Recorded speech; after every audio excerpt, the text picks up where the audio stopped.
अस्सलामुअलैकुम वरहमतुल्लाहि वबरकातुहू। बिस्मिल्लाहिर्रहमानिर्रहीम।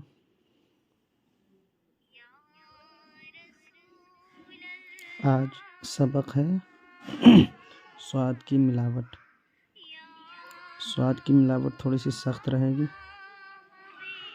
क्योंकि स्वाद लफ्ज़ भी थोड़ा सा सख्त है। इंशाअल्लाह कोशिश करेंगे आप लोगों को आसान तरीके से समझाने की।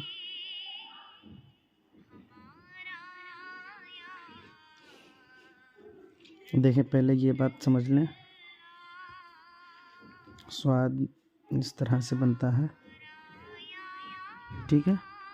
स्वाद में ये जो ऊपर नोक निकली है, ये जब हुरूफ के साथ मिलाई जाती है तो कभी ये नोक रहती है और कभी ऐसे गोल हो जाता है ये, ठीक है। तो ये दो तरह से आएगा। कहाँ पे कैसा रहना है ये आप लोग देखें।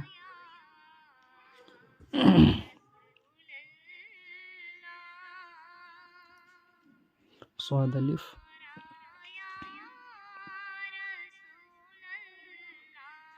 स्वाद बे, इसी तरह से पे ते टे, ठीक है।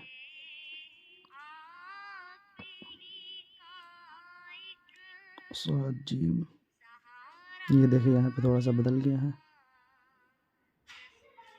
इसी तरह से चे है खे हो जाएगा। स्वाद दाल, और जब दाल के साथ लिखेंगे तो ये बड़ा हो जाएगा थोड़ा सा शोशा, ठीक है। स्वाद रे, रे के साथ लिखेंगे, ये चोन ऊपर नहीं निकलेगी, ठीक है। इस तरह से रहेगा। इसमें ये चीज़ ध्यान रखना है यहाँ पे शोशा बड़ा हो जाएगा दाल के साथ में, रे के साथ में बगैर नोक का आएगा। और स्वाद सीन,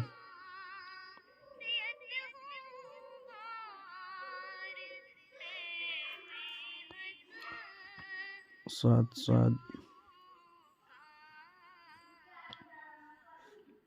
स्वाद तो है।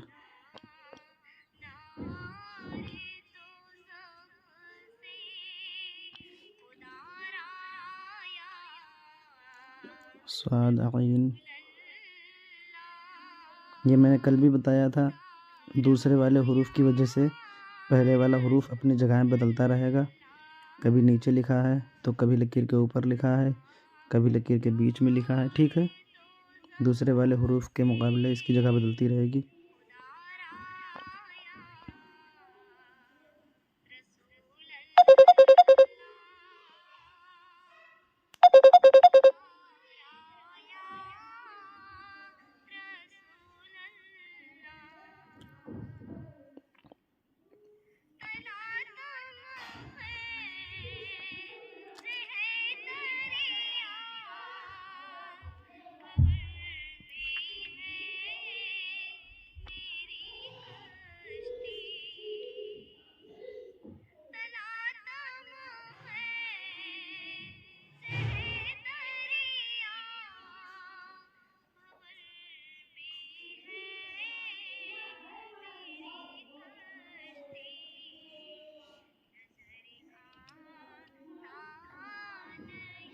हमज़ा का कोई नक्शा नहीं होता है।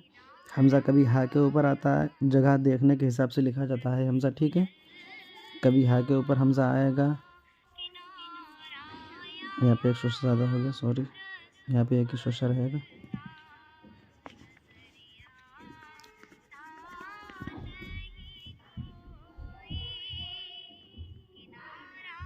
और कभी हमज़ा जैसे कि या बना दी जाती है, इसके ऊपर आता है। कभी वाव के ऊपर हमज़ा आता है, कभी अलिफ के ऊपर हमज़ा आता है, ठीक है। वो जगहों के हिसाब से जिस जगह पे जैसी ज़रूरत होती है वहाँ पर लाया जाता है। उसके कुछ कायदे होते हैं, आगे चल के आपको पता चलेगा इंशाअल्लाह, ठीक है। तो ये हमज़े की बात ख़त्म करते हैं, आगे स्वाद देखते हैं। हमज़ा,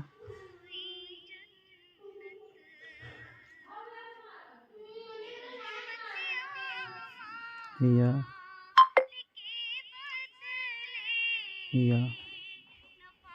ठीक है। यहीं तक आपका सबक है।